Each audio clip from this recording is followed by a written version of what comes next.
hello guys मैं आज आहिছিলোঁ এনেকুৱা এটা জায়গাত যেটো জায়গাৰ কথা আপোনালোকে হয়তো অৱগত আছে জানে বৰদোৱা থানৰ লগতে আপোনাৰ শংকৰদেৱৰ আশীৰ্বাদ ক্ষেত্ৰ এনেকুৱা মানে সৌন্দৰ্যময় বনাই আছে মানে কি কম 188 crores টকাৰ মানে প্ৰজেক্ট হয় বহুত ডাঙৰ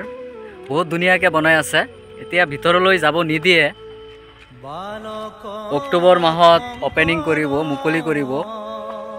তেতিয়া আহি নিশ্চয় আপোনালোকক দেখাম এতিয়া পাৰমিশন খুজিছিলোঁ যাবলৈ দিয়া নাই যাবলৈ হলে একো নাই ইয়া চাওক মেইন গেটটো এটো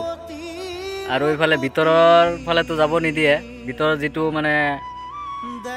শংকৰদেৱৰ আহন গুৰু আহন এইটো আপোনাৰ বহুত ডাঙৰকৈ বনাইছে বহুত ধুনীয়া লাগে আহিছো ভালে লাগিছে এবাৰ আহি চাই যাব ভাল লাগিব দূৰৰ পৰা বহুত ভালদৰে মানে দেখা পোৱা যায় ওচৰত আহিছো কাৰণে ভালদৰে দেখা আপোনালোকে নাপাব পাৰে কিন্তু বহুত ধুনীয়াকৈ বনাইছে মই আপোনালোকক দৃশ্য কেইটামান দেখাই আছো বাহিৰৰ পৰা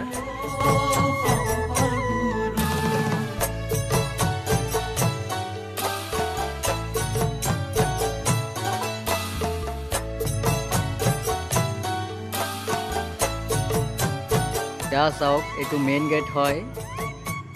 এই চাওক ভিতৰৰ ফালে এবাৰ চাওক না কিমান ধুনীয়া এনেকুৱা ধুনীয়া মানে এই অলপ মানে এইফালে গৈ পেলাই সুধিছিলোঁ যে ভিতৰত যাব পাৰিম নে নাই ভিতৰত যাব মানা আছে এতিয়া এইফালে চালোঁ যে অলপ এনেকুৱা ধুনীয়া বনাই আছে মানে কি কম মানে বাহা নাই বুজাবলৈ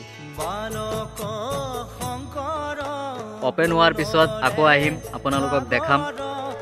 কেনেকুৱা বনাইছে এনেতো ফিল মানে এনেকুৱা হৈ আছে মানে কি কম মানে আমাৰ বৰদোৱা নগৰ বৰদোৱা এনেকুৱা এটা মানে প্ৰজেক্ট হ'ব বুলি মানে ভবা নাছিলোঁ হলে হৈছে আমাৰ গৌৰৱ আমাৰ অসমৰ গৌৰৱ ভাৰতৰ গৌৰৱ যেহেতু দূৰৰ পৰা মানুহবিলাক আহিব চাবলৈ পৰ্যটক আহিব ঠিক আছে গাইজ মই আপোনালোকক যিমানখিনি দেখাব লাগে দেখাইছোঁ এতিয়া ঘৰলৈ গুচি যাম ভাবিছোঁ যে ভিতৰত সোমাব দিয়া নাই ঠিক আছে অক্টোবৰ মাহত আহিম আকৌ আহি পেলাই ভিতৰত সোমাম আপোনালোকক নিশ্চয় দৃশ্যবিলাক দেখাম ভালদৰে দেখাম ঠিক আছে থেংক ইউ